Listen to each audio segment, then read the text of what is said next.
పూటపండు షర్బత్. ఈ వేసవి కాలంలో మన టమ్మీకి చల్లదనాన్ని ఇవ్వడమే కాకుండా బాడీలో ఉన్నటువంటి డీహైడ్రేషన్ని తగ్గించడం, అలాగే ఎవరైనా ఇంటికి గెస్టులు వచ్చినప్పుడు వారికి చల్లదనం కోసం కూల్ డ్రింక్స్కి బదులు ఇలా పూటపండు జ్యూస్తోని షర్బత్ని తయారు చేసి వాళ్ళకి ఇస్తే గనక చాలా హ్యాపీగా ఫీల్ అవుతారు. అంతేకాదండోయ్, ఇది పిల్లలకి పెద్దలకి అందరికీ కూడా హెల్తీ జ్యూస్. ఈ జ్యూస్ తాగడం వల్ల మనకు డీహైడ్రేషన్ అనేది తగ్గుతుంది.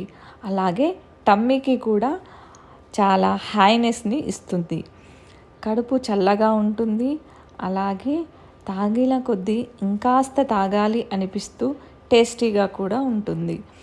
ఈ పూటపండు షర్బత్ని ఎలా తయారు చేసుకోవాలో చూద్దాం.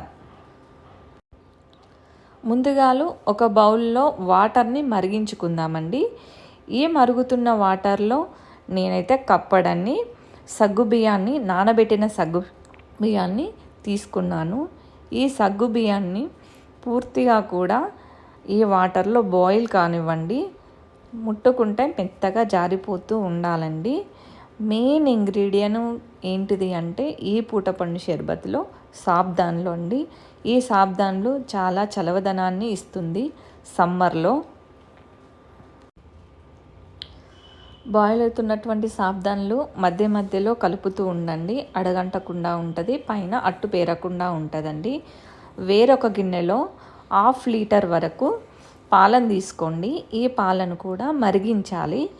ఈ మరిగించిన తర్వాత ఈ పాలలో ముందుగాలు మనం చేసుకున్నటువంటి సాబ్దాను గంజి ఏదైతే ఉందో దాన్ని ఇందులో పోసుకొని కలుపుతూ ఉండండి.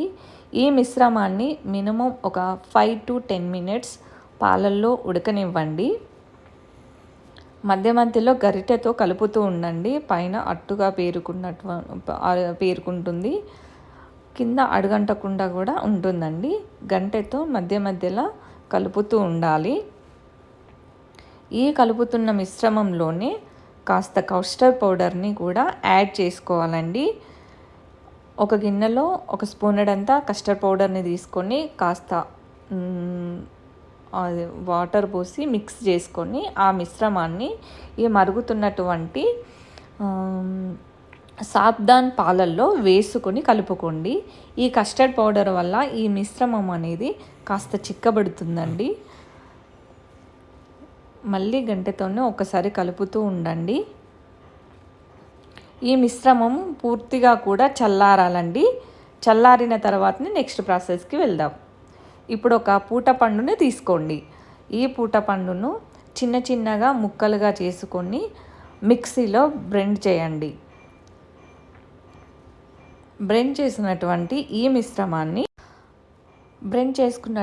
ఈ మిశ్రమాన్ని ముందు మనం ఏదైతే చేసుకున్నామో పాలును మన సాబ్దాన్లు కలిపినటువంటి మిశ్రమంలో బ్లెండ్ చేసుకున్నటువంటి పూటపండు జ్యూస్ని ఇందులో యాడ్ చేసుకోండి.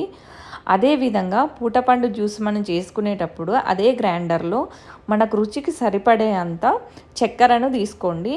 కొంతమంది చక్కెరను ఎక్కువగా వాడతారు, కొంతమంది తక్కువగా వాడతారు. ఇంతే అండి, పూటపండు జ్యూస్ రెడీ అయిపోయింది.